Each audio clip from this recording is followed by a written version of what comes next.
بسم اللہ والصلاة والسلام علی رسول اللہ اما بعد۔ یہ صفحہ نمبر ہے 264، آیت نمبر ہے 142 اور 143۔ اعوذ باللہ من الشیطان الرجیم، بسم اللہ الرحمن الرحیم۔ ومن الانعام حمولۃ وفرشا کلوا مما رزقکم اللہ ولا تتبعوا خطوات الشیطان انہ لکم عدو مبین۔ ثمانیۃ ازواج من الضأن اثنین ومن المعز اثنین قل الذکرین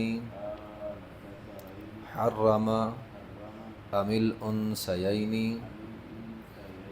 اما اشتملت علیہ ارحام الانثیین نبئونی بعلم ان کنتم صادقین۔ ومن الانعام، اور چپاہوں میں سے، حمولتاً کچھ بوجھ اٹھانے والے ہیں، وفرشا اور بعض چھوٹے قد کے ہیں۔ کلو کھاؤ، مما اس میں سے، رزقکم اللہ جو اللہ نے تمہیں رزق دیا، ولا تتبعوا خطوات الشیطان شیطان کے نقش قدم پر نہ چلو، انہ لکم عدو مبین بے شک وہ شیطان تمہارے لیے کھلا دشمن ہے۔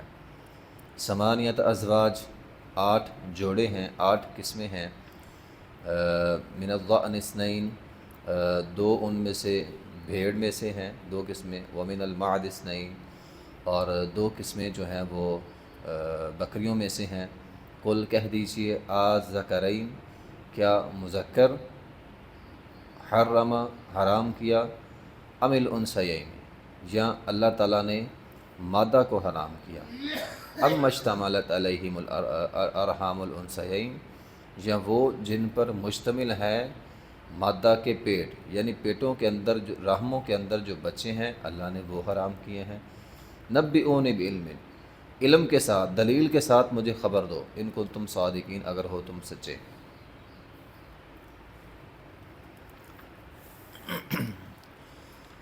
ومن الانعام حمولہ، حمولہ کہتے ہیں ایسے جانوروں کو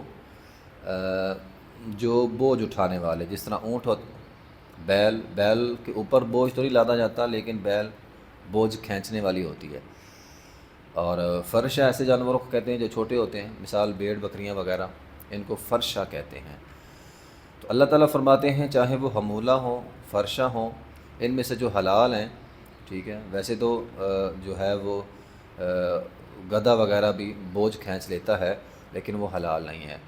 ان میں سے جو حلال جانور ہوتے ہیں، قلو ان کو کھاؤ، مما اس میں سے، رزقکم اللہ جو اللہ نے تم کو رزق دیا ہے، ولا تتبعوا خطوات الشیطان شیطان کے نقش قدم پر نہیں چلنا۔ اب شیطان کا نقش قدم کیا ہے، ٹھیک ہے، تو جس طرح انہوں نے پیچھے کیا اپنی طرف سے، یہ جانور فلاں کے لیے حلال ہے، یہ مردوں کے لیے حلال، یہ مؤنث کے لیے حرام ہے، اس کو بچے نہیں کھا سکتے، اس کو کوئی بھی نہیں کھا سکتا، یہ بتوں کے نام کا ہے، تو اپنی طرف سے یہ جو تم نے حلال و حرام کا سلسلہ جاری کیا ہوا ہے، تو یہ شیطان کے قدم ہیں سارے۔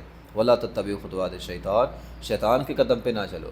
اب ہوتا ہمارے ہاں کیا، ایک حلال جانور ہے، مثال کے طور پر گائے ہے، بھینس ہے، لوگ اس کے گلے پر چھری چلاتے ہیں۔ اب چھری چلائی، اللہ کے نام پر اس کو ذبح کیا، وہ ذبح ہو گئی، اب وہ سارا جانور حلال ہے۔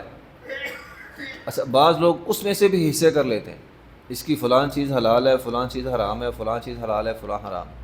اور بھائی جس جانور پر، حلال جانور پر چھری چلا دی، اس کا صرف دم مسفوح حرام ہے، چھری کے وقت جو خون نکلتا ہے وہ خون حرام ہے، اس کے علاوہ پورا جانور ہی حلال ہے۔ آپ کی طبیعت بعض حصوں کو کھانے پر نہیں مانتی، وہ آپ نہ کھائیں، لیکن آپ کے پاس یہ اختیار نہیں ہے کہ آپ اس کو حرام کہیں۔ سورہ تحریم اللہ تعالیٰ نے پوری ایک سورت ایک نازل کی ہے اس بات پہ کہ نبی علیہ الصلوۃ والسلام نے اپنے اوپر، اب دیکھیں نبی علیہ الصلوۃ والسلام نے اپنے اوپر ایک حلال چیز کو حرام کر دیا۔ شہد حلال تھا، آپ نے فرمایا آج کے بعد میں اپنے اوپر اس کو حرام کرتا ہوں۔ اللہ تعالیٰ نے فرمایا یا ایھا النبی لما تحرم، آپ کو یہ اختیار کس نے دیا؟ نہیں کھانا وہ الگ بات ہے، حرام کیوں کیا؟ حرام آپ نہیں کر سکتے۔ تو ایک جانور جس کے گلے پر چھری چلائی ہے وہ سارا ہی حلال ہے۔ ہاں اس میں سے اگر کوئی حصہ نہ کوئی بندہ نہیں کھانا چاہتا تو وہ نہ کھائے، جانور سارا حلال ہے۔ تو ثمانیت ازواج، اب اللہ تعالیٰ نے 8 جانوروں کا آگے تذکرہ کیا ہے، 8 جوڑوں کا، فرمایا یہ تمہارے لیے حلال ہے، ان کا سارا کچھ ہی حلال ہے، ان کا دودھ بھی حلال ہے، ان کا گوشت بھی حلال ہے، ان کا سبق تمہارے لیے حلال ہے۔ ثمانیت ازواج، ازواج زوج کی جمع ہے، ازواج یعنی جوڑے، 8 جوڑے ہیں۔ من الظأن، ظأن بھیڑ کو کہتے ہیں، بھیڑ جو ہوتا ہے، دمبا جو ہوتا ہے، اثنین 2 یعنی نر اور مادہ، ومن المعز اثنین، معز بکری کو کہتے ہیں یعنی نر اور مادہ، 2 جو جوڑے ہیں۔ تو یہ تمہارے لیے کیا ہیں؟ حلال ہے، بھیڑ بھی حلال ہے، بکری بھی حلال ہے، نر اور مادہ، اور اگر مادہ کا دودھ ہے وہ بھی حلال ہے۔ ان کے گلے پر چھری چلا دیں تو یہ سارے کے سارے جانور کلی طور پر حلال ہیں۔ قل کہہ دیجیے اذکرین حرم ام الانثیین، اب یہ جو تم نے اپنی طرف سے ایک فارمولہ بیان کیا تھا کہ مردوں کے اوپر جو ہے وہ حلال ہے، عورتوں پہ حرام ہو جائے گا، یا اما اشتملت علیہ ارحام الانثیین، مادہ کے پیٹ کے اندر جو بچہ ہے اس کے بارے میں پیچھے ان کا ایک عقیدہ تھا کہ اگر وہ بچہ پیدا ہو جائے زندہ تو مردوں پہ حلال ہے، اور اگر وہ مردہ پیدا ہو جائے تو پھر عورتیں بھی کھا سکتی ہیں، ورنہ ادروائز وہ عورتیں نہیں کھا سکتی۔ تو اللہ تعالیٰ فرماتے ہیں نبئونی بعلم، بات دلیل سے کرو، وہ دلیل ہے۔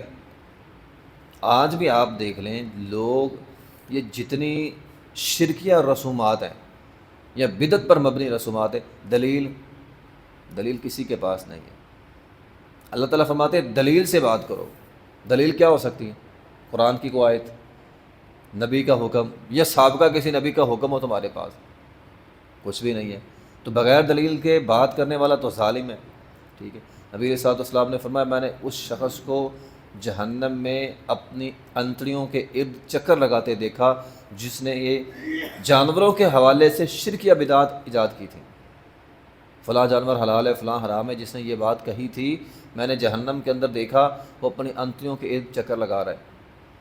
اب دیکھیں اللہ تعالیٰ بار بار یہ چیزیں سمجھا رہا ہے، وجہ اس دور میں یہ رسم و رواج بہت زیادہ تھی اور آج بھی بہت زیادہ ہے، لوگ سمجھتے پھر نہیں ہیں۔ جو بندہ ان رسم و رواجوں میں جکڑ چکا ہے وہ سمجھتا نہیں ہے، اور پھر بعض لوگوں کو تنگی ہوتی ہے۔ آج بھی آپ دیکھ لیں جتنی یہ شرکیہ یا بدعت ہے لوگوں کو تنگی ہوتی ہے۔ اب ہر جمعرات لوگوں کو قبرستان جانا مشکل ہے لیکن لوگ مجبور کرتے ہیں جانا ہے۔ میں نے بہت سارے لوگوں کو دیکھا ہے ان کے ہاں اگر کوئی بندہ فوت ہو جائے، ایک بندہ تھا فوت ہو گیا، ٹھیک ہے، اب اس کے وہ جو ایک رسم ہے کل ہے ختم ہے، اس کے لیے اس کے پاس پیسے کوئی نہیں، اب وہ بندہ پریشان ہے میں کیا کروں؟ وہ کہتا ہے یہ نہیں مرا اصل میں مر گیا ہوں، اب یہ سارا سلسلہ میں نے کہاں سے کرنا ہے، میں تو ماڑا ہوں، میں تو غریب ہوں۔ تو لوگوں کو ان سے تنگی ہوتی ہے، جب بھی آپ دین سے ہٹیں گے لوگوں کے لیے تنگی کا باعث بن جائیں گے۔ اب دین میں تو کوئی مشکل نہیں، بندہ مر گیا ٹھیک ہے، اسے کفن دفن دو اور دفنا دو، بلکہ اسلام تو کہتا ہے اس گھر کو 3 دن کھانا کھلاؤ۔ یہ ہمارے ہاں عجب معاملہ ہے کہ اس گھر میں سے 3 دن کھایا جاتا ہے، ہمارے ہاں جس کی میت ہو جاتی ہے اس گھر میں 3 دن دیگیں پکتی ہیں، ٹھیک ہے، اور بھائی ان کو 3 دن کھلانا تھا، کھایا جا رہا ہے، ٹھیک ہے۔ اس لیے مقامی لوگ میت کے گھر، ہم مسافروں کے لیے جو دور سے آئے ہیں ان کے لیے اگر کوئی مہمان نوازی کرتا ہے تو وہ الگ بات ہے، مقامی لوگوں کو میت کے گھر سے نہیں کھانا چاہیے۔ تو بات بہرحال یہ ہے کہ جو اب پکے ہو گئے وہ پکے ہیں، وہ یہ کام کر رہے ہیں، مجبوری ہو نہ ہو اسے قرض پکڑنا پڑے، جو مرضی کرنا پڑے، یہ رسم جو ہے وہ ادا کرنی ہے۔ تو یہ ساری شرکیہ رسم و رواج ہیں، اور اس کی بنیادی وجہ تعظیم ہوتی ہے۔ لوگ فلاں کی عظمت دل میں بٹھا لیتے ہیں، اور قوم نوح تھی، بزرگ تھے، دل میں بٹھا لیا یہ سارے خدا کے ہیں۔ نوح علیہ السلام 950 سال سمجھایا، اور آگے سے کہتے ہیں وقال اللہ تذرن آلہہ، ان کو چھوڑنا نہیں ہے، یہ تمہارے الہ ہیں۔ یہ بندہ ایک سمجھاتا رہے، بھائی 950 سال سمجھایا لوگ نہیں مانے، جب یہ شرک اور بدعت دل کے اندر بیٹھ جاتی ہے نا، یہ نکلتی نہیں ہے، الا ماشاء اللہ کو بندہ ہو جس کے دل سے نکل جائے، ورنہ اکثریت کے دل سے نکلتا نہیں، بندہ مر جاتا ہے شرک ختم نہیں ہوتا بندے کا۔ تو ایسے ہی رسم و رواجوں سے آدمی کو جو ہے وہ بچنا ہے۔ تو اللہ تعالیٰ فرماتے ہیں نبئونی بعلم، علم تو ہے ہی نہیں، یہ ہے ہی سراسر جہالت، تو نبئونی بعلم، علم کی بنیاد پہ، دلیل کی بنیاد پہ بات کرو اگر تمہارے پاس کوئی بات ہے، ان کنتم صادقین، اگر ہو تم سچے۔ وآخر دعوانا الحمد للہ رب العالمین۔